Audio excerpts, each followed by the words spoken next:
once told me that when you came back, we might be the same age. And today I'm the age you were when you left.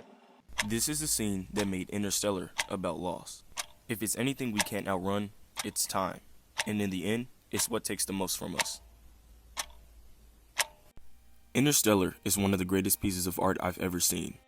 There's a lot of moments that make this movie an all-time classic, but if it's any scene that sets the tone of the movie, it's the message scene. In one scene, we see 23 years of life vanish in mere moments.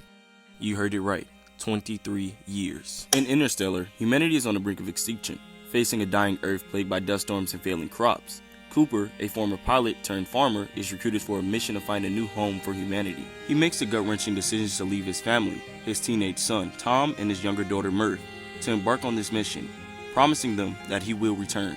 Central to the narrative is the concept of time dilation, where time moves much slower on certain planets due to the effects of relativity. This scientific phenomenon becomes a cruel antagonist in the movie, especially when the crew takes a trip to Miller's planet. You don't get a sense of how nerve-wracking this scene is because it's played subtly through its music.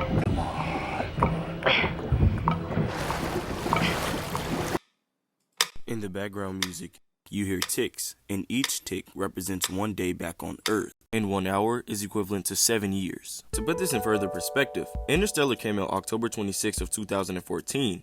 In the 10 years, 1 month, and 19 days that have passed on Earth, approximately 1 hour and 17 minutes have passed on Miller's planet. This sets the stage for the message scene, where Cooper is forced to confront his consequences of his choice. How many years? By now it must be... It's 23 years, 4 months, 8 days. The movie heavily amplifies the power of choice. What we spend our time doing is a choice, and what we're willing to sacrifice for ourselves and our loved ones often defines who we are. For Cooper, it's no different. He faced a choice. He could have said no. He could have stayed home, but he took the risk for his children, believing that saving humanity was the ultimate way to protect them. But what about the choices we make in our own lives? If you're a parent who's never at home, constantly overworking to provide for your kids, would you be surprised one day if your child feels like a stranger? Making a choice is hard, but living with the consequences of that choice is where the real weight begins. Doyle?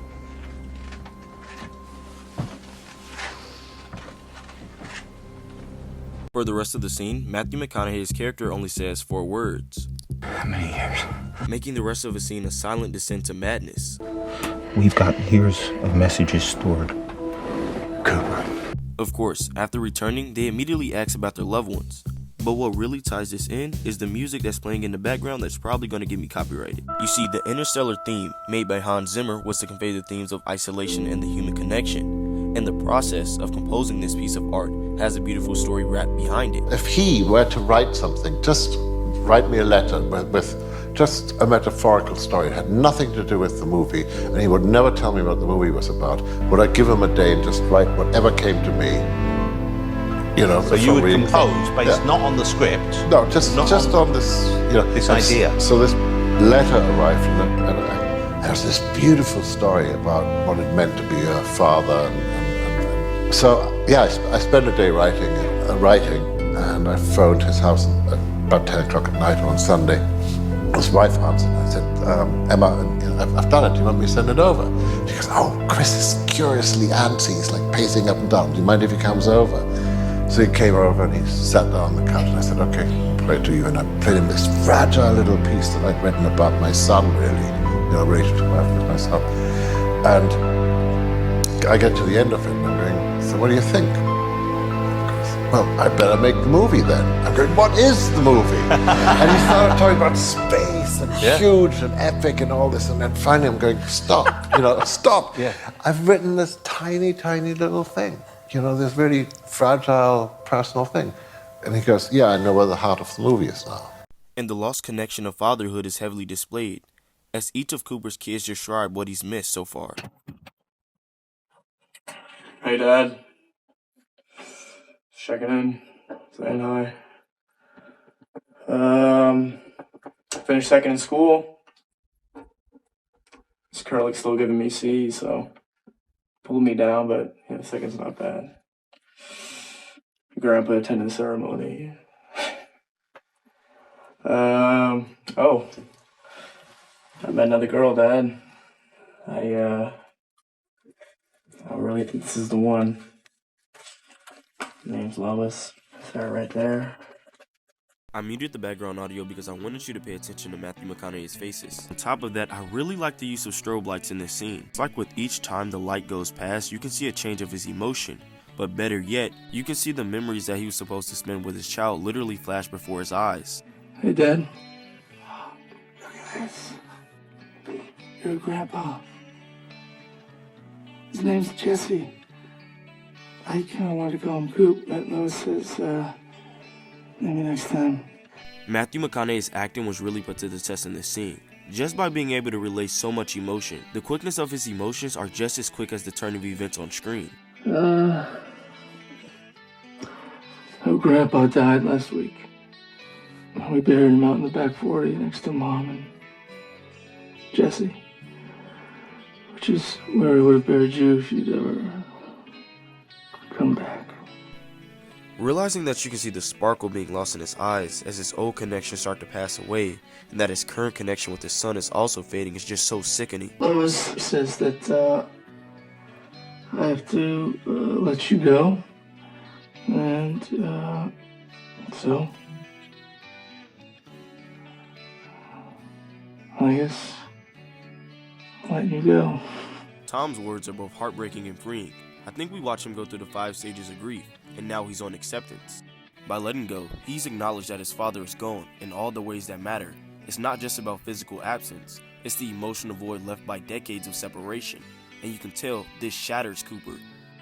Wherever you are, Dad, I hope that you're at peace, and bye.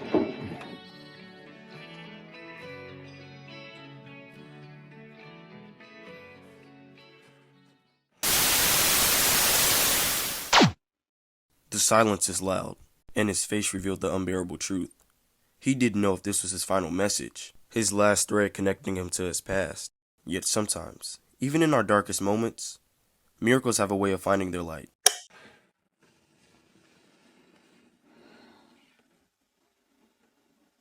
Hey, Dad. Hey, Murph. You son of a bitch. I never made one of these when you were still responding because I was so mad at you for leaving. Looking at Murph's moment, it's a little different. Her lingering anger and her refusal to let go. While Tom chooses to release his father emotionally, Murph holds on, which shapes her arc differently. And then when you went quiet, it seemed like I should live with that decision, and I have. Murph's message being the last hits Cooper deep because of the promise he made her, and how she never wanted him to leave to begin with. I'm coming back. When? When we get back, we're gonna compare. Time will run differently for us. Yeah. Maybe by the time I get back, we might even be the same age. This forever stuck with Murph. Today's my birthday. You once told me that when you came back, we might be the same age. And today I'm the age you were when you left. So it would be a real good time for you to come back. In many wars that taken place, soldiers would send letters home, trying to stay connected with their families while fighting for their countries. Some soldiers come back years later to see that their children are grown, or they lost some loved ones. Those letters, filled with love and longing, were a lifeline, but they were also a painful reminder of the distance of time lost. The video messages in Interstellar served the same purpose. It was a way to bridge the gap between Cooper and his family, but they also highlight the devastating truth. He missed their entire lives, and he'll never get that back. With that in mind, don't let life pass you by. Go hug someone you love, create a new memory, and cherish that moment, because you never know when that time might be taken from them. And for the people that have already lost loved ones, follow the movie's main message, that love transcends space and time. Thank you.